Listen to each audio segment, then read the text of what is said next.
So guys, I wanted to make this video because I'm extremely concerned with what's happening in the United States at the moment.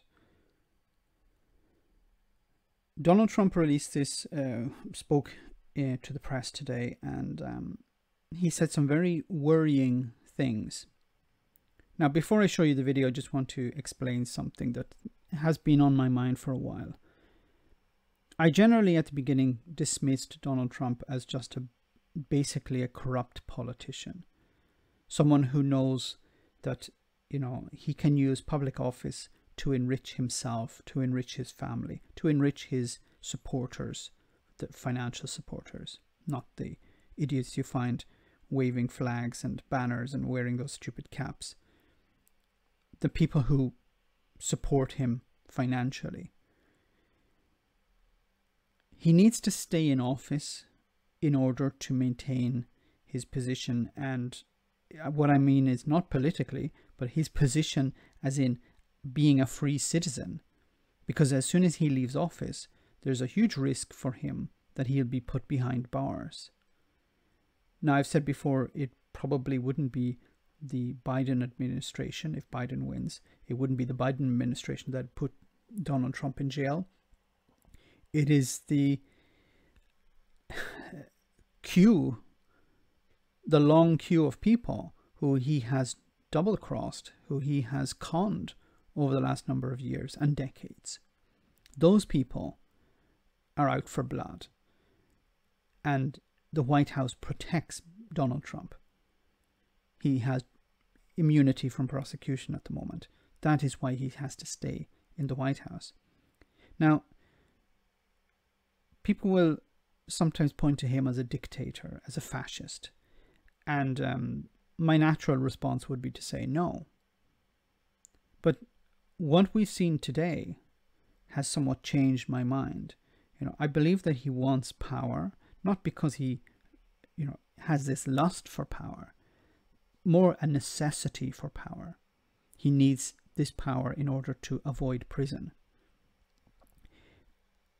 He has demonstrated his love also for unsavory characters, in North Korea or in Russia, the amount of power that they are able to wield.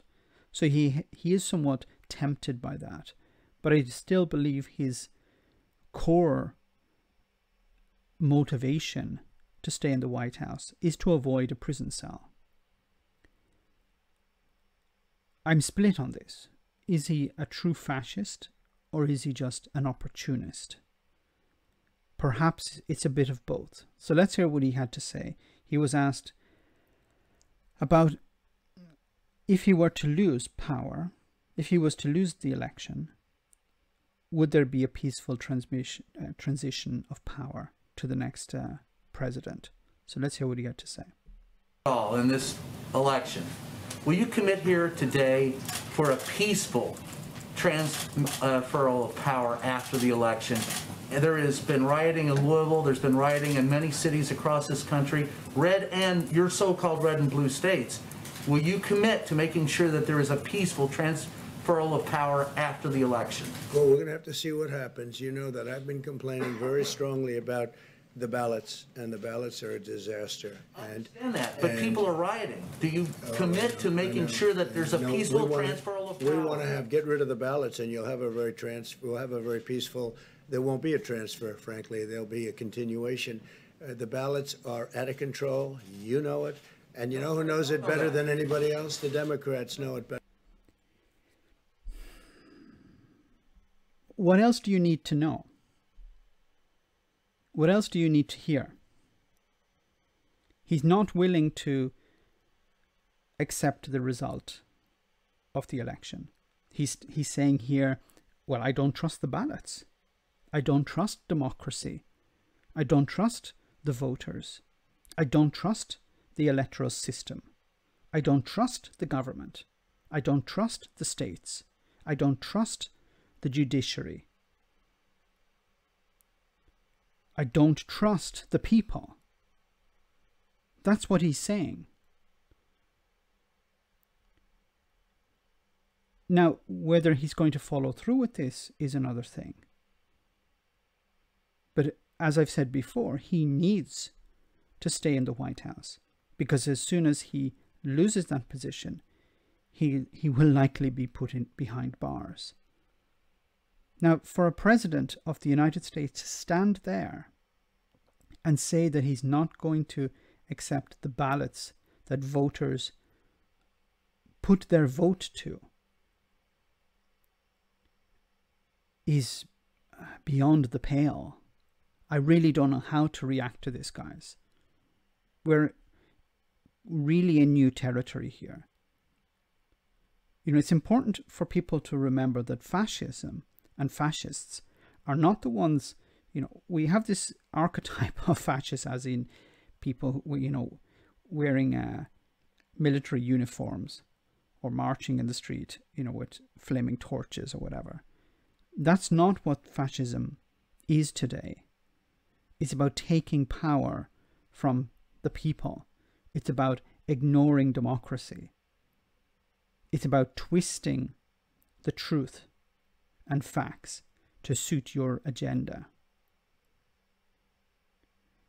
And this should be enough for people to realize that Donald Trump is a fascist. What else do we need to hear? He has explained it quite clearly that he's not willing to accept the result. And he's